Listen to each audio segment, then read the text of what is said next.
All right, let's begin. Think. You wake up one morning and the world feels unbearably heavy. The ceiling stares back at you, indifferent to your existence.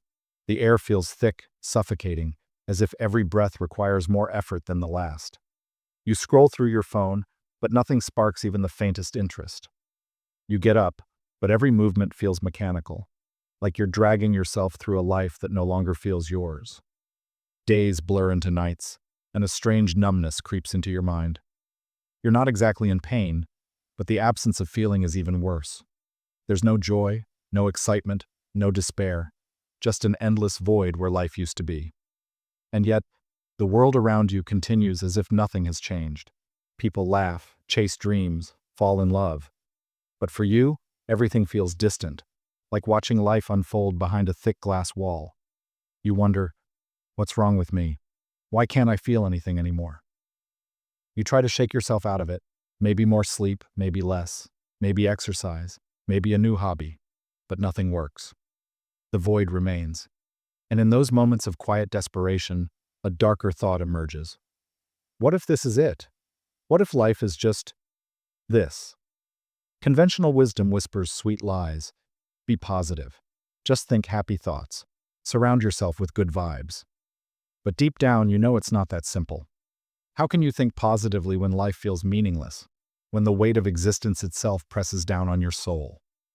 Enter Friedrich Nietzsche, a man who stared into the abyss of human suffering and refused to blink, a philosopher who rejected easy answers and dared to ask the hardest questions.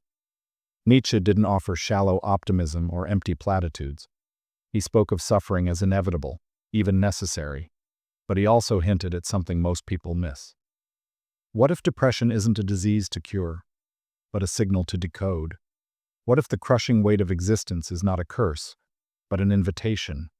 An invitation to confront the terrifying truth that most people spend their lives avoiding?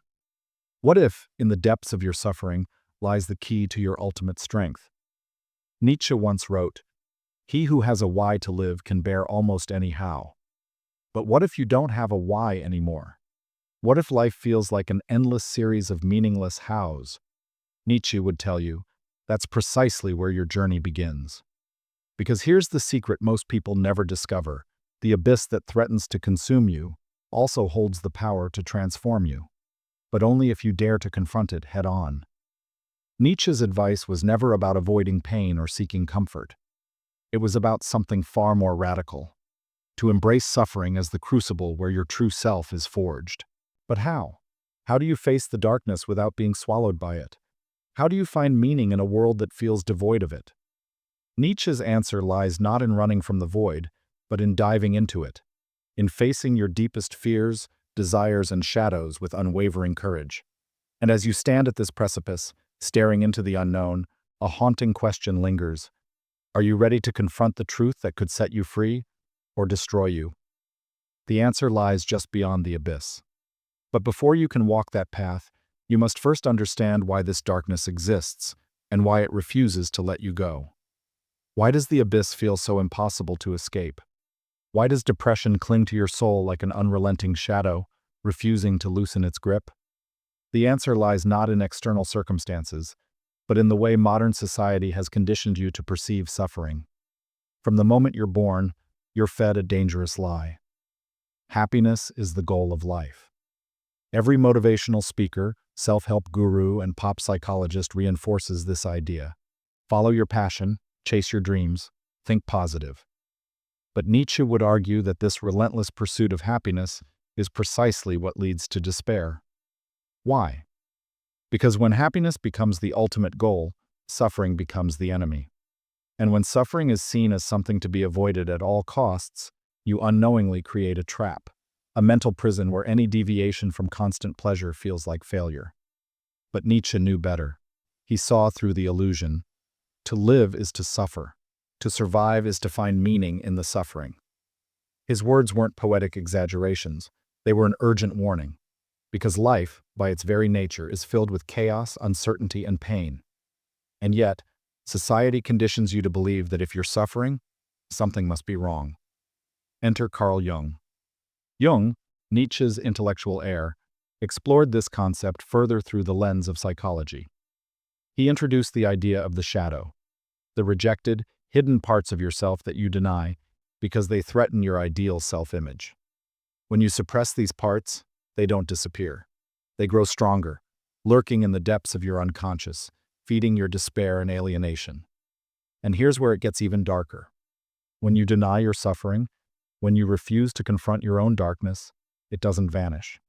It metastasizes, manifesting as depression, anxiety, and an overwhelming sense of emptiness. Your mind becomes a battleground between the life you've been told to pursue and the deeper, darker truths you've been conditioned to ignore. But Nietzsche saw through this illusion. He recognized that the root of suffering isn't the pain itself. It's the denial of that pain. Society teaches you to avoid discomfort, but in doing so, it robs you of the opportunity to confront the very source of your strength. The higher we soar, the smaller we appear to those who cannot fly. And so, your depression may not be a sign of weakness. It may be a sign that something deep within you is demanding to be acknowledged. But what happens when you refuse to listen? The consequences are far more dangerous than you think. What happens when you ignore the call of your own suffering? What price do you pay for denying the parts of yourself that yearn to be acknowledged? Nietzsche warned of these dangers, not with comforting words, but with brutal honesty. When you suppress suffering, you don't eliminate it. You allow it to fester in the shadows, where it mutates into something far more destructive. Depression is not just sadness, it's stagnation. It's what happens when your soul senses that you're living a life disconnected from its true purpose. But instead of facing this truth, you numb yourself. You drown the silence with distractions, endless scrolling, binge-watching, fleeting pleasures that offer temporary escape. Society encourages this avoidance, feeding you dopamine hits disguised as fulfillment. But underneath the surface, something is decaying. Here's the terrifying truth. When you refuse to confront your suffering, you become complicit in your own spiritual death. You may not feel the pain consciously anymore, but that's because you've anesthetized yourself. You become a stranger to your own desires, passions, and potential. And in this numbness, something even more sinister grows: resentment. Last man. A hollow, comfortable being who avoids suffering at all costs, and in doing so, forfeits his own soul. The last man seeks safety, pleasure, and conformity, but he pays for it with the death of his spirit. Man is a rope, tied between beast and Übermensch, a rope over an abyss. By rejecting your suffering, you remain suspended in a state of existential limbo, neither fully alive nor truly dead. You become what Nietzsche feared most, a creature who prefers comfort over greatness, certainty over growth, and numbness over feeling. But the consequences don't stop there. Unacknowledged suffering transforms into unconscious rage. When you refuse to confront your darkness, it leaks out in unexpected ways: passive aggression, self-sabotage, toxic relationships, and a quiet bitterness that corrodes your soul. And here's the most chilling part. The longer you avoid the abyss, the deeper it becomes. What once was a path toward self-discovery becomes a bottomless pit, and the further you drift, the harder it is to return. But what if there's another way? What if, instead of avoiding the darkness, you could learn to walk through it and emerge stronger on the other side? This is where rebellion begins. What if the way out is through? You've been taught to run from pain, to seek comfort, to numb yourself when life becomes too overwhelming. But Nietzsche offers a starkly different path, one that most fear to tread. A path that demands confrontation, not avoidance. He doesn't promise ease, nor does he offer solace. Instead, he speaks of rebellion, not against others, but against the part of you that prefers safety over growth. He who fights with monsters should look to it that he himself does not become a monster. And if you gaze long enough into the abyss will gaze back into you. Most people misunderstand these words. They see the abyss as a void that consumes those who dare to stare into it. But Nietzsche wasn't warning you to avoid the abyss. He was inviting you to confront it. The abyss is not your enemy. It is your teacher. So how do you break free? You begin by doing what terrifies you most, facing your suffering head-on. Step 1. Name your pain. Stop running. Sit with your suffering. Feel its weight. Acknowledge the emotions you've buried for so long: anger, fear, grief, desire. Give them names.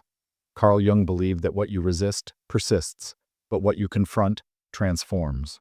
When you bring your darkness into the light, it loses its power to control you. Step 2. Embrace the chaos. Nietzsche believed that life is inherently chaotic and unpredictable. To resist chaos is to resist life itself.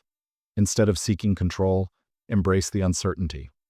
Recognize that growth arises not from stability, but from navigating the storm. One must still have chaos in oneself to give birth to a dancing star. Step 3. Forge meaning from suffering. Here lies Nietzsche's greatest lesson. Suffering is not the enemy. Meaninglessness is. If life feels unbearable, it's because you haven't given your suffering a purpose. You must become the architect of your own meaning. Viktor Frankl echoed this idea when he said, "When we are no longer able to change a situation, we are challenged to change ourselves." Step 4. Create yourself anew. This is where Nietzsche's concept of the Übermensch, overman, comes in. The Übermensch is not a perfect being. It is the individual who refuses to be defined by the values imposed upon them by society. The Übermensch takes their suffering, their chaos, and their shadows, and transforms them into strength, wisdom, and purpose. But beware, this path is not for the faint of heart. To rebel against your own conditioning is to walk a path where few dare to tread. It is a lonely road, but it is the only road that leads to true freedom.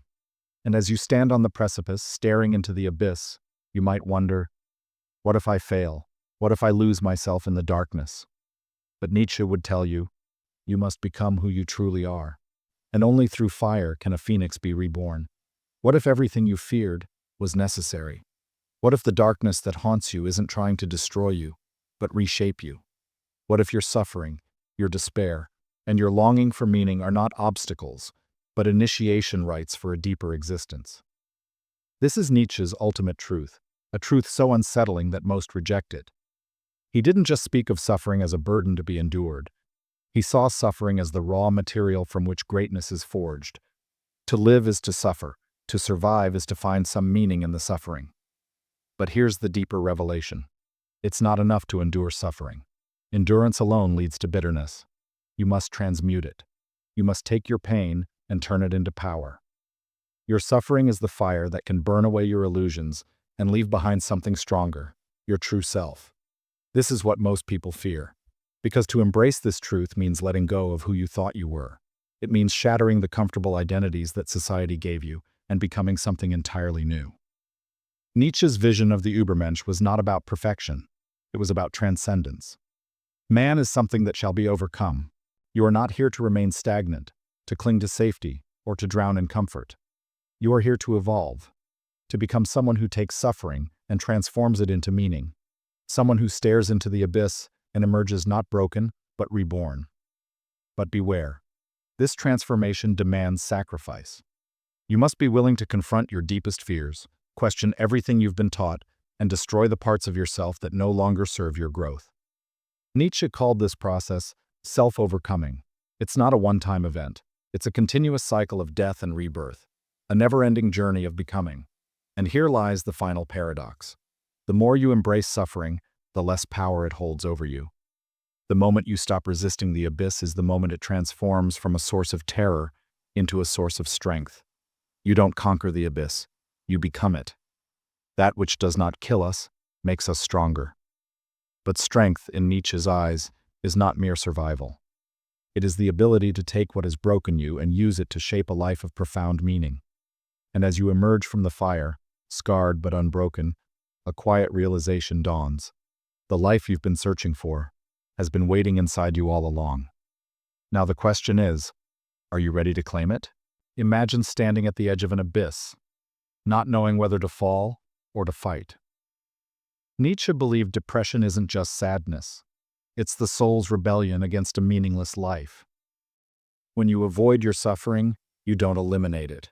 You bury it, where it festers and controls you. The abyss doesn't consume you. Avoiding it does.